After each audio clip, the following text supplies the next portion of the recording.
আসসালামু আলাইকুম রহমতুল্লাহ।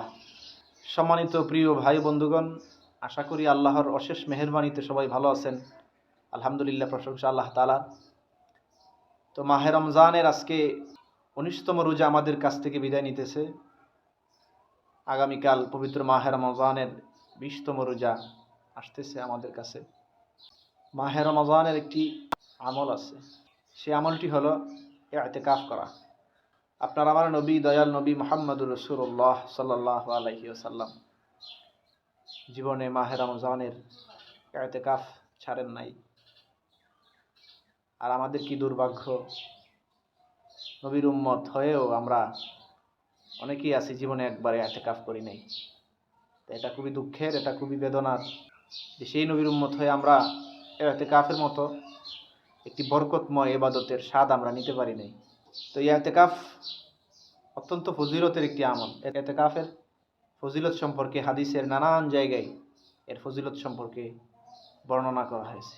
তার মধ্যে কয়েকটি ফজিলত, কয়েকটি গুণাগুণ, ইতিকাফকারী পুরস্কার কি পাবে, কয়েকটি ফজিলতের কথা আপনাদের কাছে আমি শেয়ার করব।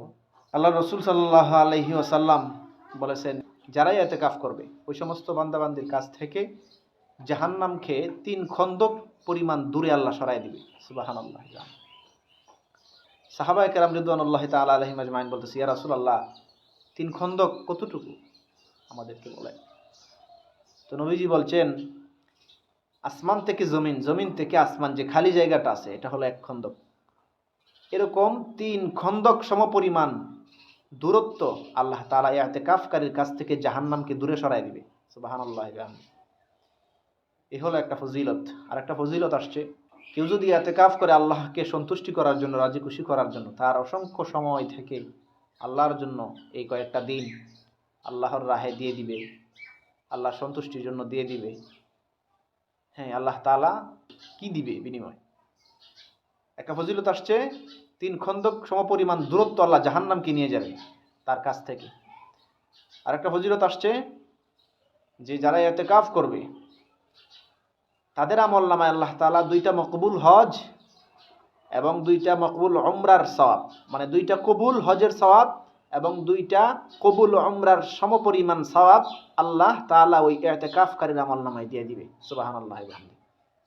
৩ নম্বর যে ফজিলত আসছে, ইতিকাফকারীর আমলনামায় আল্লাহ রাসূল সাল্লাল্লাহু আলাইহি ওয়াসাল্লাম বলেন, লাইলাতুল কদর একটা গুরুত্বপূর্ণ রাত।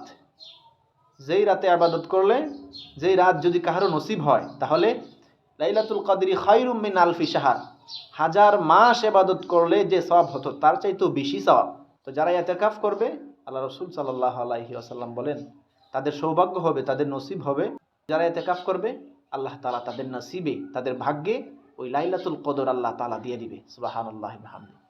সাহাবায়ে কেরাম রিদওয়ানুল্লাহি তাআলা আলাইহিম আজমাইন ওনাদেরকেও বলেছেন যে তোমরা আমার সাথে এই মাহে রমজানের শেষ 10 দিনে তোমরা ইতিকাফ করো, তাহলে তোমরা লাইলাতুল কদর পাইবা। যারা ইতিকাফ করবে, ইতিকাফকারীর তাওবা আল্লাহ তাআলা কবুল করবে। সুবহানাল্লাহ।